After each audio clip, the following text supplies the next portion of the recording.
Saat ini masa pandemi belum juga berakhir. Sampai kapan kita semua tidak ada yang tahu. Karena panjangnya masa ini, maka banyak orang yang mengalami kecemasan, sulit tidur, bahkan tidak sedikit yang depresi. Karena lamanya suami istri kumpul di rumah, tidak jarang perselisihan sering terjadi. Satu dengan yang lainnya saling menyalahkan, akibatnya pun angka perceraian meningkat. Ini terjadi bukan saja pada orang-orang yang tidak kenal Tuhan, tetapi kepada orang-orang percaya Tuhan juga mengalaminya. Banyak usaha mengalami penurunan omset, perusahaan tutup karena tidak adanya pesanan lagi. Profesi-profesi tertentu juga sepi, akibatnya uang susah dicari. Ini juga bukan hanya terjadi di negeri kita yang mengalaminya, tapi keadaan sulit ini dialami oleh seluruh dunia, sehingga ada istilah kita ada di badai yang sama tetapi di kapal yang berbeda. Nah, saat-saat ini adalah saat-saat pengujian dari Tuhan. Apakah fokus kita hanya masalah uang atau perkara-perkara duniawi saja, atau kita akan tetap berfokus kepada Tuhan? Memang uang sangat kita perlukan, tetapi uang bukanlah segala-galanya bagi kita. Ada kalanya uang tidak dapat menolong bagi nyawa kita, apalagi saat orang sedang meregang nyawa. Nah, apa yang harus kita lakukan ketika kecemasan, ketakutan, tekanan hidup sedang melanda kita? Mari saya akan ajak saudara untuk belajar dari kisah seorang perempuan yang ditulis di dalam kitab Matius 15 ayat 21 sampai 28. Nanti saudara bisa baca. Ketika Yesus masuk ke dalam rumah, datanglah seorang perempuan. Dia adalah perempuan Kanaan. Kitab Markus menulis dia keturunan Yunani, bangsa Serofenisia. Menurut orang Yahudi, orang Kanaan ini adalah orang yang tidak mengenal Allah.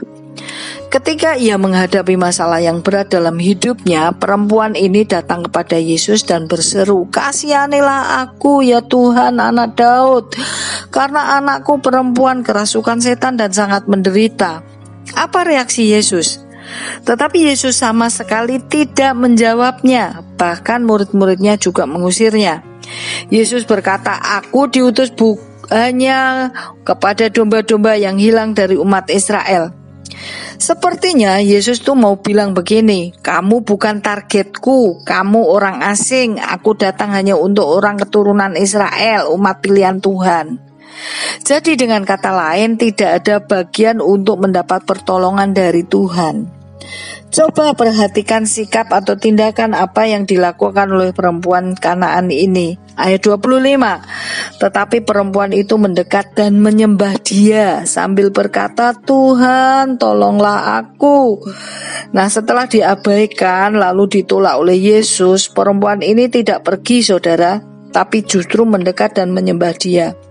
Nah, pelajaran apa yang kita ambil dari sikap perempuan ini? Yaitu kegigihan. Saudara, ketika kecemasan, kemalangan kita alami, apakah kita akan datang kepada Yesus, mendekat dan menyembah Dia? Baru-baru ini ada teman yang mengalami kesulitan keuangan karena harus membayar hutang yang besar. Ketika disarankan oleh teman yang lain untuk datang dan berdoa meminta pertolongan Tuhan Yesus, apa jawabnya? "Gak bisa berdoa, otakku penuh dengan masalah." Boro-boro untuk menyembah Tuhan. Kadang-kadang karena terlalu fokus kepada masalah, maka fokus kepada Tuhan hilang. Masalahnya dianggap terlalu besar, sedang Tuhan dianggap kecil, tidak mampu untuk menolongnya. Tetapi mari kita belajar dari yang dilakukan oleh perempuan ini. Ia punya masalah, anaknya sangat menderita sebab dirasuk setan. Anak yang menderita, ibunya lebih menderita lagi. Tetapi justru dengan gigih dia datang dan menyembah kepada Yesus loh. Ia gigih untuk mengejar Tuhan. Ia tidak menyerah dengan penolakan. Yang kedua, sikap perempuan ini untuk dapatkan perkenanan Tuhan adalah di ayat 26. Yesus menjawab, "Tidak patut mengambil roti yang disediakan bagi anak-anak dan melemparkannya kepada anjing." Coba bayangkan saudara, ketika kita datang kepada pendeta, kita minta didoakan, lalu pendeta tersebut menolaknya. "Kamu bukan anggota gerejaku," kata pendeta itu. Bukankah kita sakit hati sama pendeta tersebut? Ini perempuan disamakan anjing loh oleh Tuhan Yesus. Tetapi apa respon perempuan ini? Ayat 27. Benar Tuhan, namun anjing itu makan remah-remah yang jatuh dari meja tuannya. Ia tidak tersinggung dan tidak marah lalu keluar meninggalkan Yesus dan murid-muridnya. Ia punya respon hati yang benar di hadapan Tuhan. Dari hati yang benar inilah keluar iman yang benar.